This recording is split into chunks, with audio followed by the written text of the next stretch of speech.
What is up guys, today we are going to fix this Ipod Classic 6th generation, and this is the 120GB model, and as you can see this has seen its better days. This was barely alive before and I managed to salvage it and clean up some of the contacts in the 30-pin connector here, and it does have power. The screen is gone. It needs a new housing, it needs a new click wheel and a back plate. So we are going to go and do that in a second. Here are the parts that I bought to fix this iPod up. So we got a new screen here, a new click wheel, and I went and bought a red faceplate, and it comes with the black back as well. Right, so let's start ahead and open this up. So I've already done the first step, and that is to unclip the back plate of this. And this was actually one of the most annoying things to open because of how many clips there are, and without damaging this, but I didn't have to worry too much about this because this is already damaged. But I used this tool here. It's like a flexible pry tool, which you have to get in on each part of the clips and make sure it kind of bends in, and then unclip it. So there's like 3 clips here, 2 at the top, 3 on the side. I recommend starting from maybe the top and then clip it. But this is the first step. So once you've got this open, just be careful with some of these cables here that are still connected.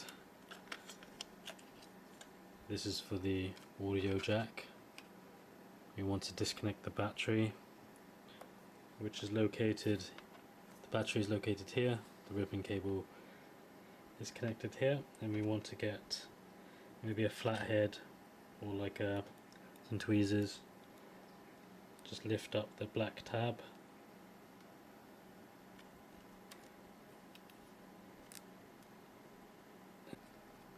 and now we can just remove the battery just like so.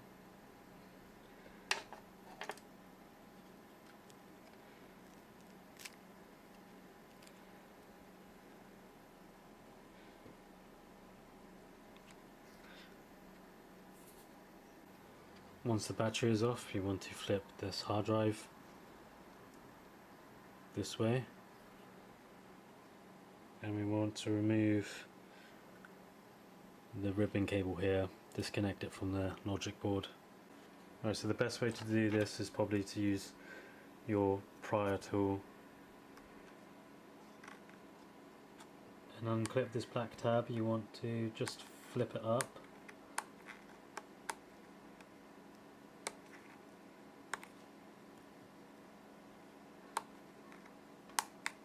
and then it will click. So now we can just slide, we should be able to just slide this out. Just be careful not to break anything.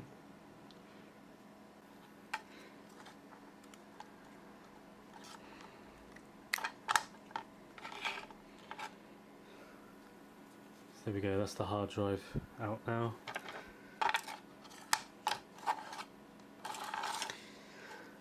And then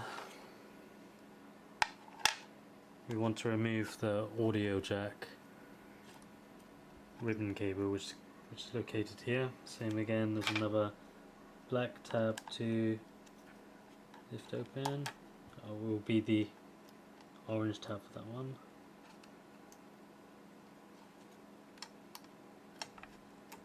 And that should just slide out. So that removes the back cover, which we'll need to take this off and replace it with the new back cover. It looks like this is just all stuck on, and then there's some screws here for the charging port.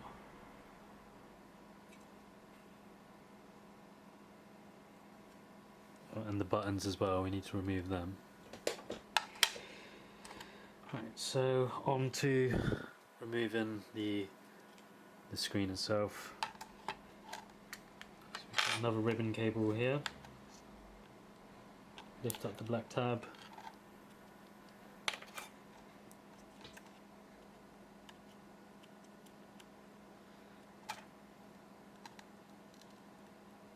And we should be able to just lift this up. Just like so.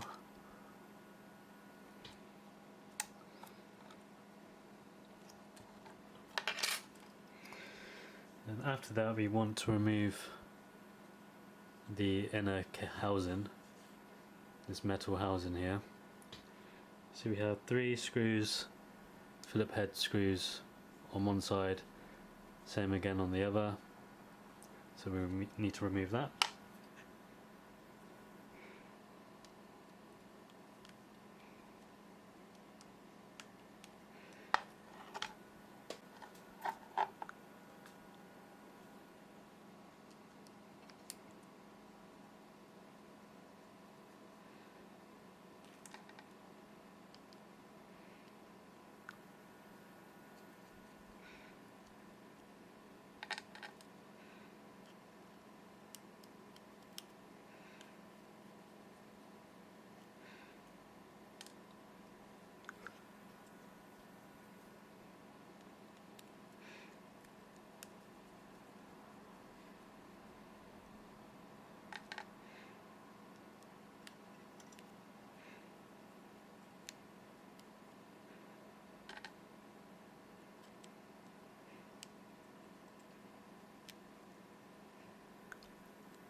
You want to keep those screws safe somewhere, try not to lose them.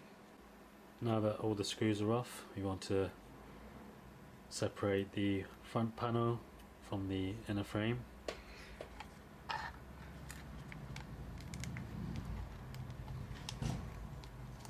best way to do that is to hold on to the click wheel here, push down on the click wheel while lifting up the frame itself, and you can feel it lifting.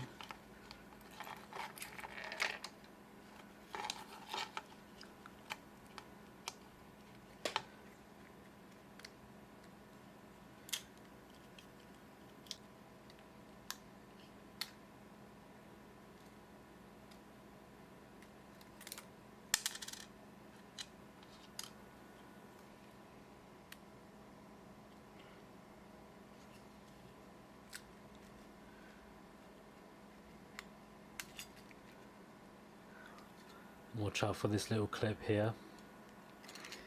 Try not to snap that.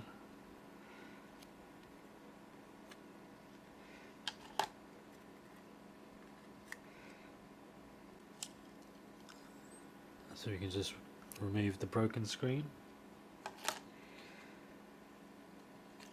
Once you remove the front housing, we now want to focus on the actual logic board itself, because we need to replace the click wheel.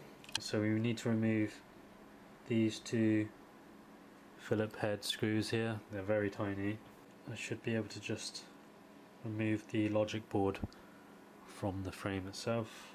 It is slightly glued on, so you want to be careful not to snap or bend the logic board in any way. Should probably remove the charging port as well.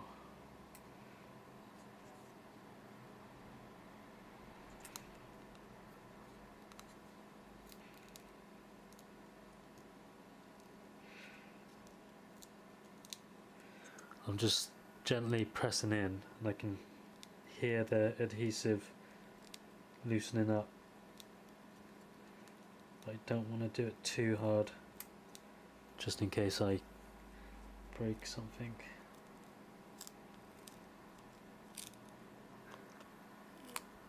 All we need to do is get into this corner here.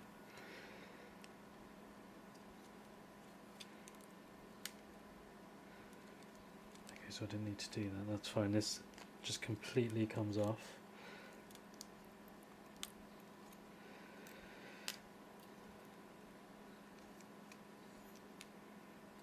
There are the adhesive strips.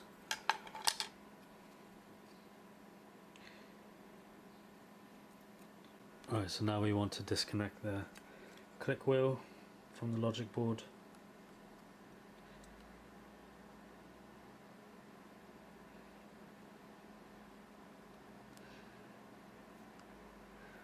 So again, this click, the little black tab clicks up 90 degrees, and then we should be able to just,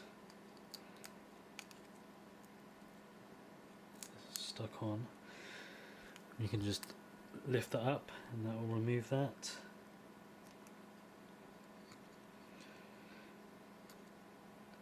Now there's actually nothing wrong with the click wheel itself, it's just really scratched up, so this might be handy for parts. This is the new click wheel. If that just slots in like that. Is there any adhesive at the back? Yes, there is. You need to make sure to remove the protector here.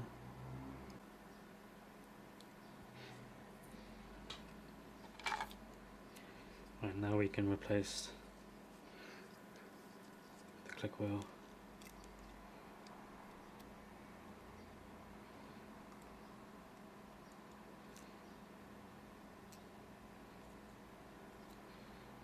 Push the tab back down, make sure it's all secure. Now that's in. Now I'm going to clean up this port again before I put everything back. So I'm going to do that. I mean, this is optional, you don't have to do this. If your port is clean, then just leave it as it is. But I'm going to give that a wipe with some isopropyl alcohol.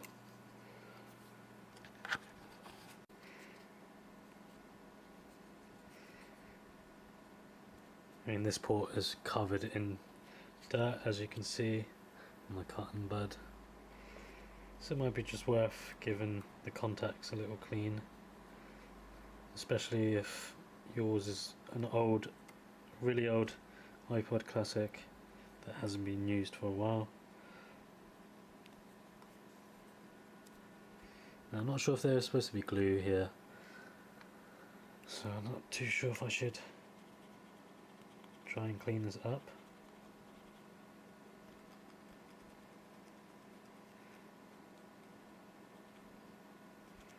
Is that dirt or is that glue? I'm not too sure. I'll just give it a little wipe.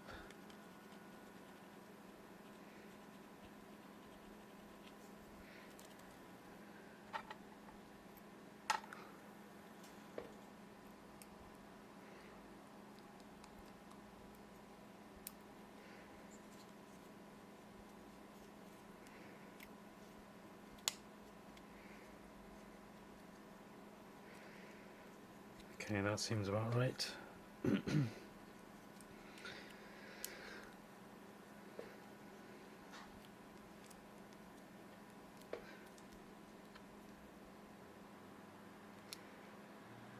to make sure the click wheel stays put.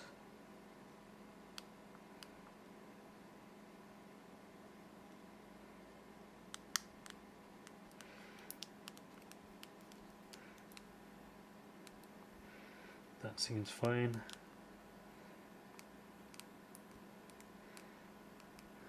I might get some tape just to tape this up so this doesn't move anywhere.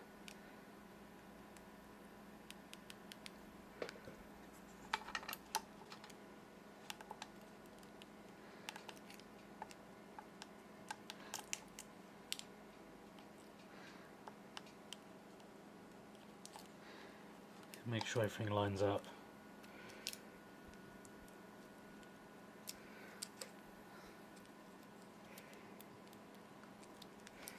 That doesn't have to be perfect, that just is to secure this click wheel so it doesn't move around too much when you're trying to put everything back.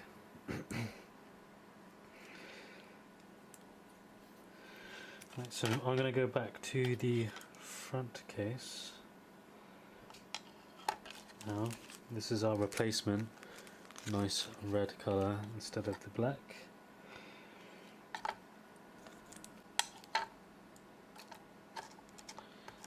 Don't think we need to replace this.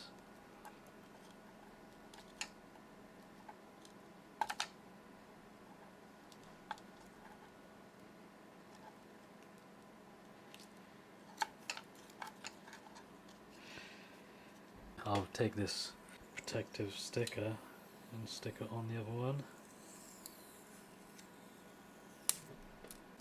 Now I'm going to take off this protective film here.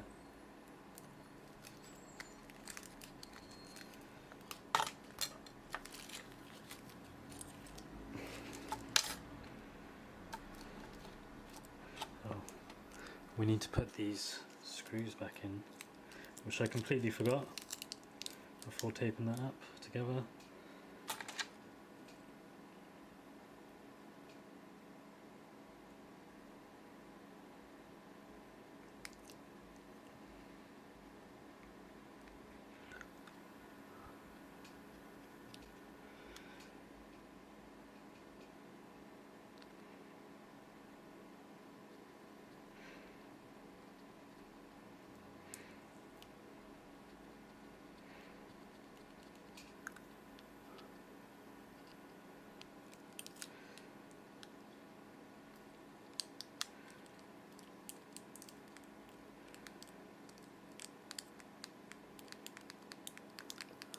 I recommend testing these buttons before you put the faceplate back on.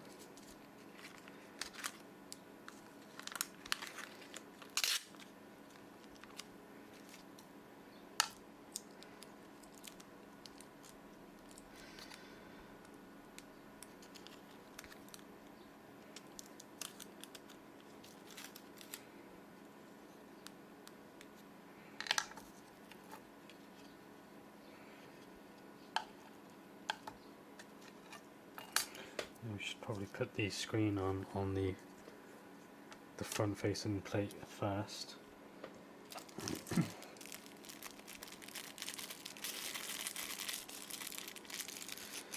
Here's our replacement screen.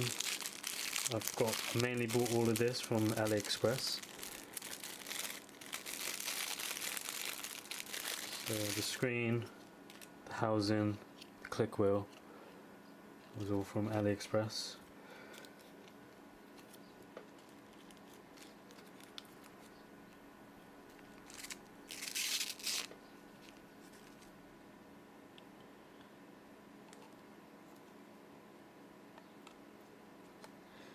Now, the screen is the most fragile bit, and you want to be careful not to be too hard on the screen, else it might crack.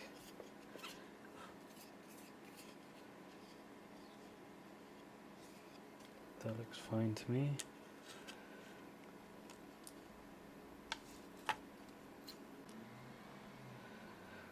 This is going to be the most tricky part, is lining this up,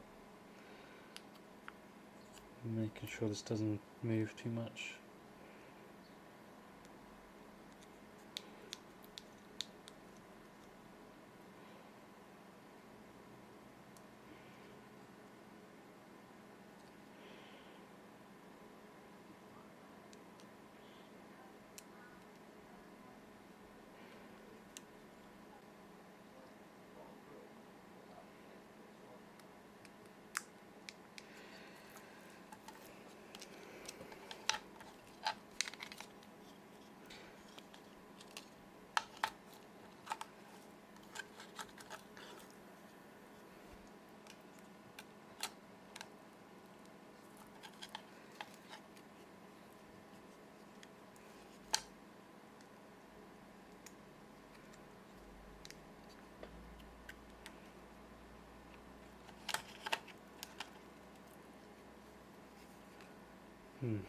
Trying to find the easiest way to put this back together.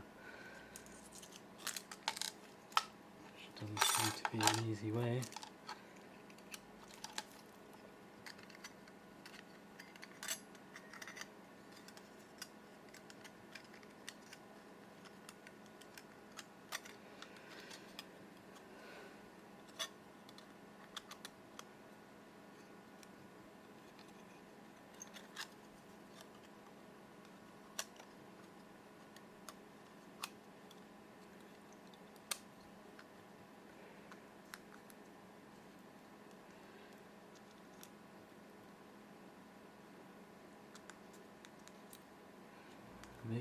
we just need to make sure this is lined up.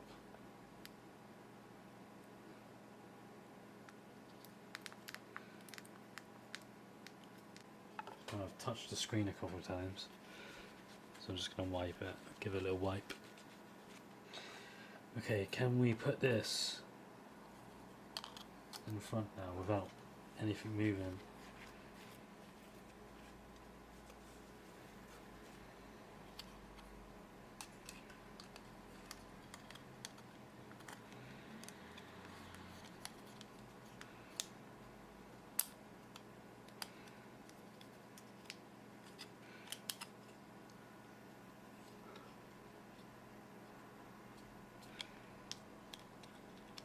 Almost wants to get in.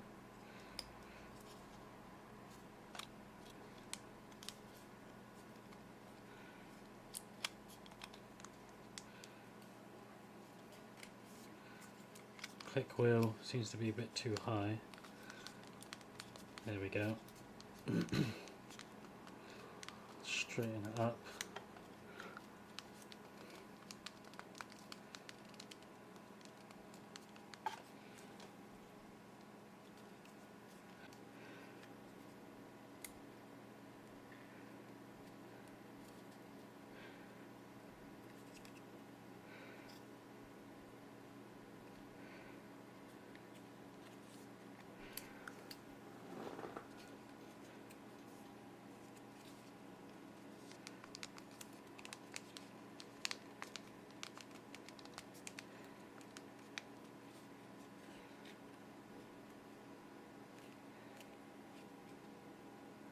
Okay, so it seems like it's as best as I can get it. Now we're going to put the screws back in.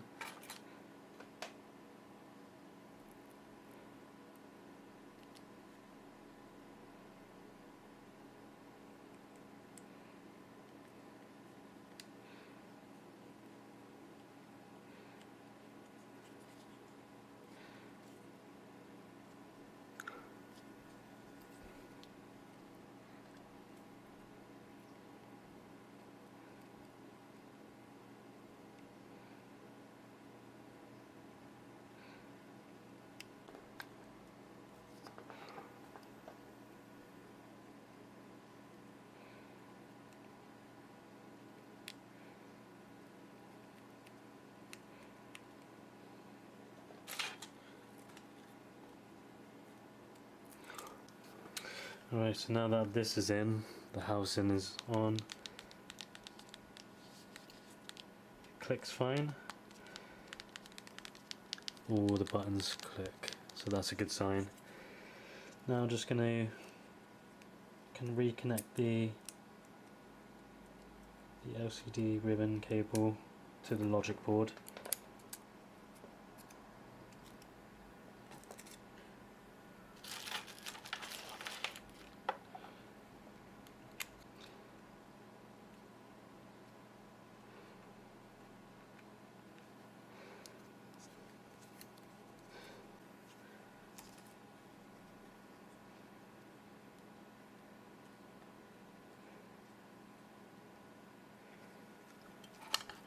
We'll put that to a side and then work on the back cover.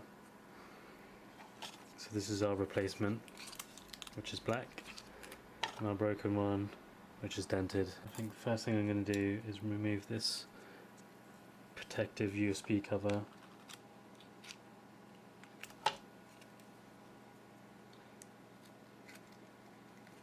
So this is just 2 Phillips head screws.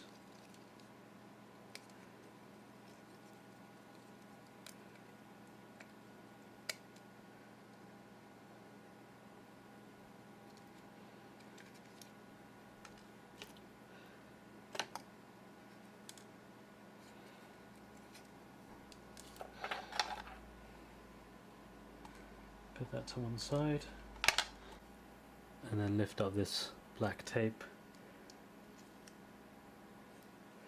And that's connected to the headphone jack, so I have to remove that. I'm guessing all of this is connected. And then there's another screw here. This is for the hold button.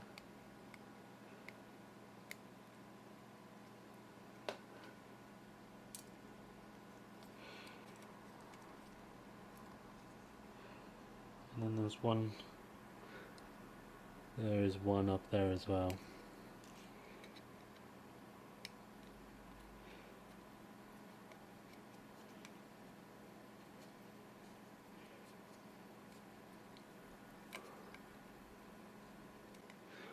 And then I just used my finger and just kind of lifted it up.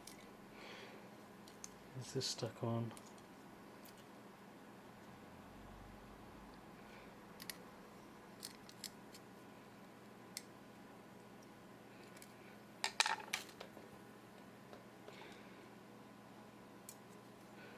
I'm going to use the plastic tool to loosen the headphone jack.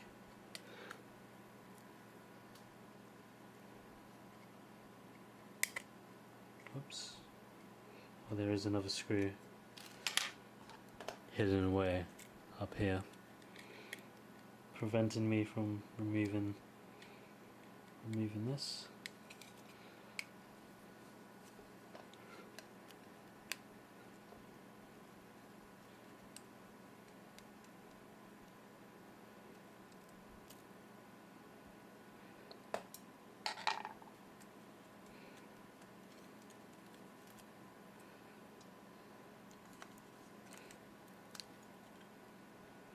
So the headphone jack just pops off, and I'm guessing that's the adhesive.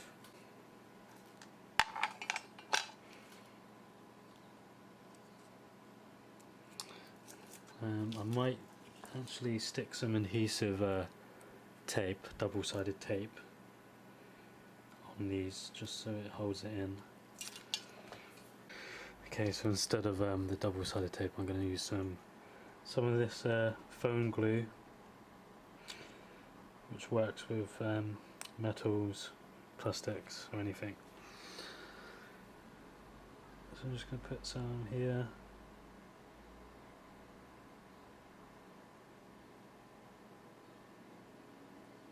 Just like so.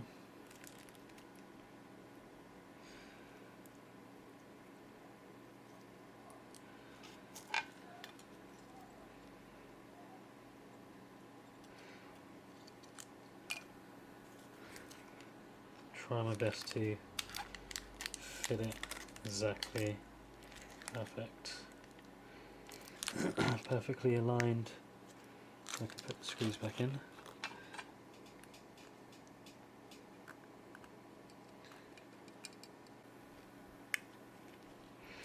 So that's in securely.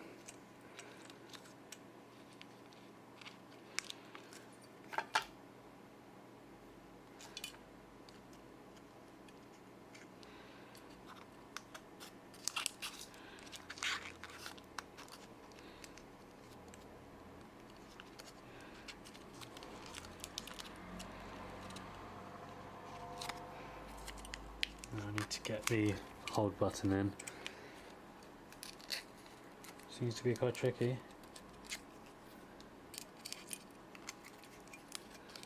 Doesn't want to go in. Maybe I need to put it in a certain way.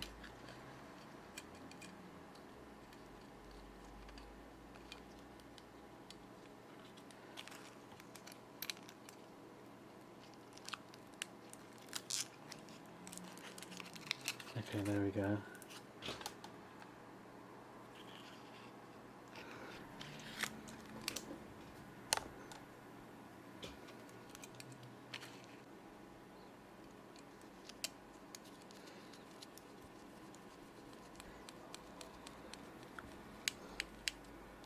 That's in. Stick that back on. Now it's just the rubber cover.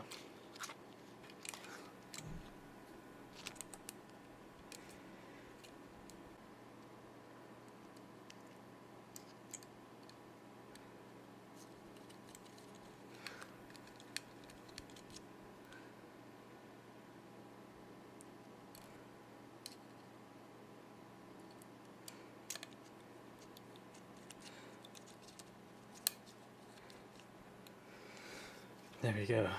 That is basically everything that's needed for the back cover replaced. I do wish they had like a volume button on the Classics, but they don't, unfortunately. So this little sticker thing I guess went here, but we don't need that. We can leave that out. Right, next up we're going to connect this back up, the audio jack and the hold button.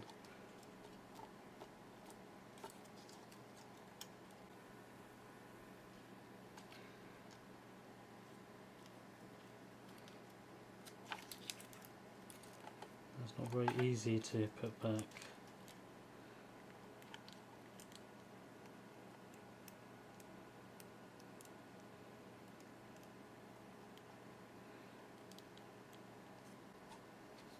That seems fine.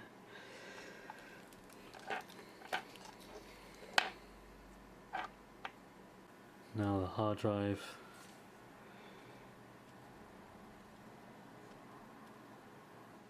Just line it up straight and then it should just slot in. And then push the black tab back up.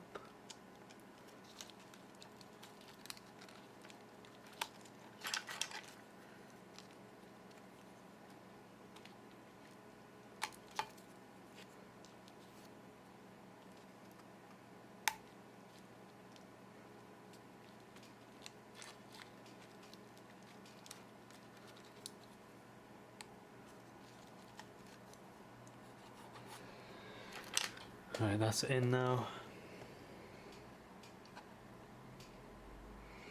And the battery. Let's flip that back up.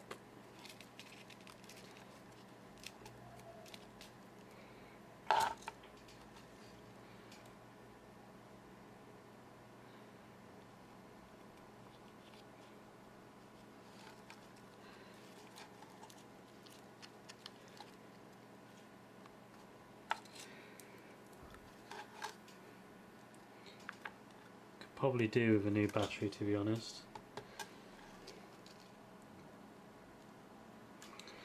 And potentially I might change this into a SD hard drive instead of the original hard drive, because you can add more storage, the battery lasts longer, it loads faster than having this hard drive. And I think you can pick one up for like 30 bucks or around £30. Definitely a good investment for you know, if you like to use the Ipod Classic and want a slight little upgrade.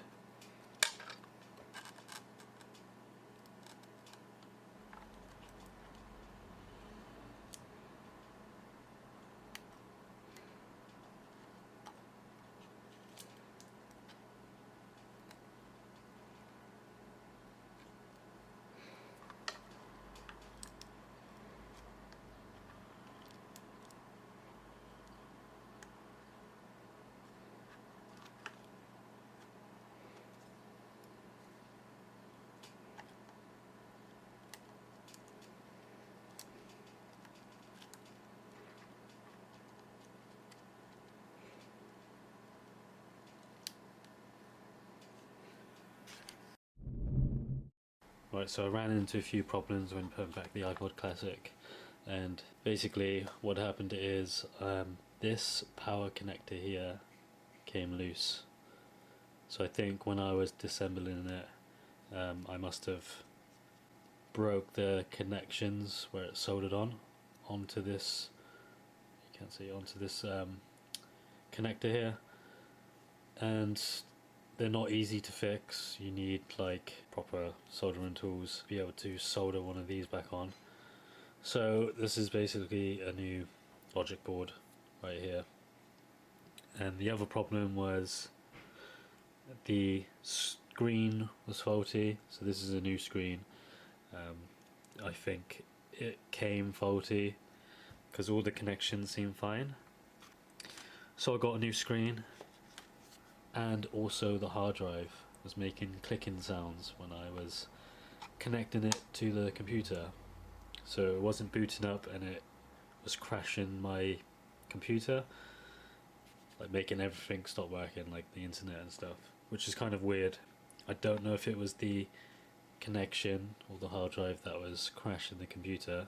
Mind you, I am using Windows 10 and iTunes have been updated and stuff, so there's no reason why this or the connection would have made it crash. But it was probably the hard drive because it wasn't reading at all. So instead I have bought a iflash card, and this is basically a SD mod. You can put different types of SD cards in. This is the 6th gen, so I think it only reads up to 128 gigabyte. You can also get this dual modules as well, so you can have 2 SD cards or quad module. This is from iflash.xyz, and this is a UK based company that sells these mods, and I'll put a link in the description where you can pick up these. I got the solo for £28. I should have got the dual one really, that's £5 more. So it comes with like instructions. Yeah. Basically tells you how to install the mod itself, and there's different instructions for the different gen Ipod Classics. This is the card I'm using. This is a Toshiba Xperia Pro 128. This is a U3. Be wary of like counterfeit SD cards and micro SD cards because they can have an issue with the iFlash. So some of those issues you might find, like it might crash, or you have it won't read the right memory, or the speed is slow. A lot of eBay sellers or resellers will probably sell you a fake one, so I would recommend buying it from like official retailers like Amazon or any sort of like shops that sell like electrical goods will probably sell official cards. And you don't even have to format this. I literally just put this on. You can use like SD card adapters as well for micro SD cards. Make sure it's on the right side so it goes on like this. So make sure the SD card is showing face forward. I guess if you've got a dual one, then just make sure all the information is front facing. And then this tab here, just make sure it's like open. Slide this in.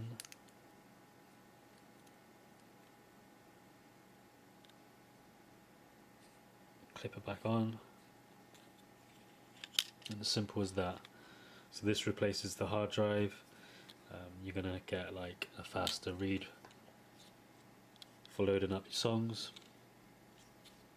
and I think better battery consumption as well. So this should save your battery. I did get a new battery as well because I think the old one is an official battery and probably hasn't got much charge, so I don't plan to like open this and have to fix this again. This here you don't need. You can take these blue rubber supports, that's just for the hard drive. The iFlash did also come with some foam supports.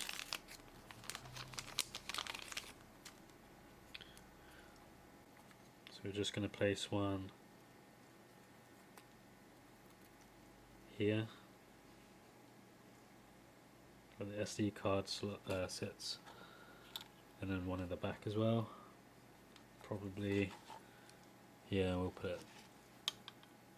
So make sure everything's connected and in place. Oh, I need to connect the headphone jack. So I've already tested the SD card and it works fine. there are a list of SD cards that work better than others. If I find the list, I'll put it in the description. Okay, headphone jack is now in.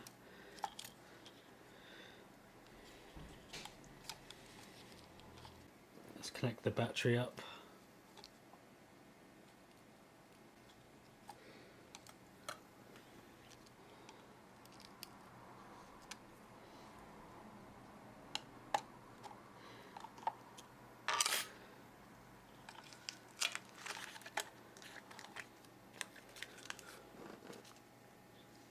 Now I've already tested the iflash to make sure it's working, as well as the screen, and this wouldn't come up.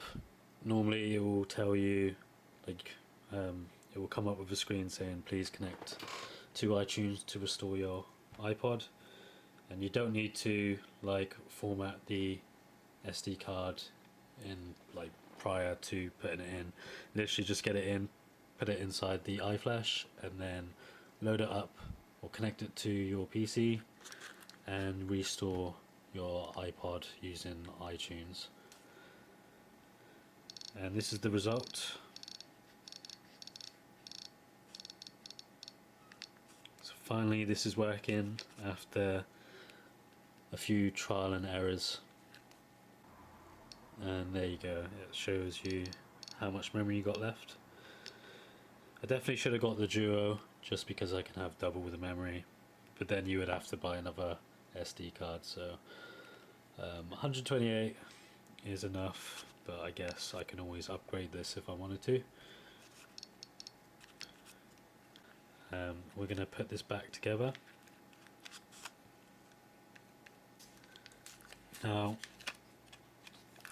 I would recommend try not to be too forceful with putting the back back on, just because of this screen is quite fragile, or it's very easy to crack. So you definitely don't want to force it in.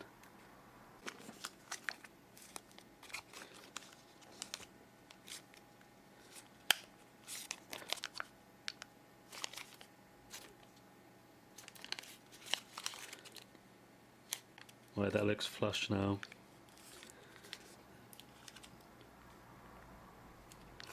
So what I did is I pretty much lined it all together and I just gently pressed on the top bit while holding the top bit, and then slowly sort of making the clips clip on, making sure it's all even. And that looks like it's in. Now because this is plastic back, it will be easier to snap off if I need to make adjustments.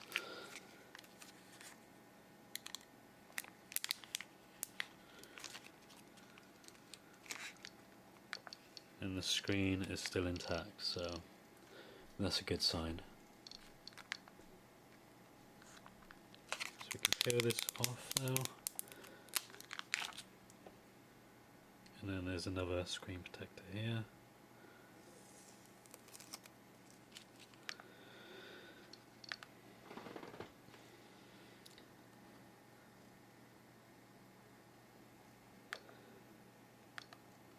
And that looks good. I am happy with the result of this. It did cost more than expected due to the problems that I had with the logic board and stuff. But finally this is working, and it's pretty much a new iPod with all the parts that's been replaced, apart from the headphone jack that's from the old broken Classic. But yeah, I'm liking the red and black, and the black wheel as well. So there we go guys, that is how you pretty much change the hard drive to a SD card mod, changing a new screen and replacing a new battery on the Ipod Classic 6th generation So thanks for watching guys, and I'll see you again on another video.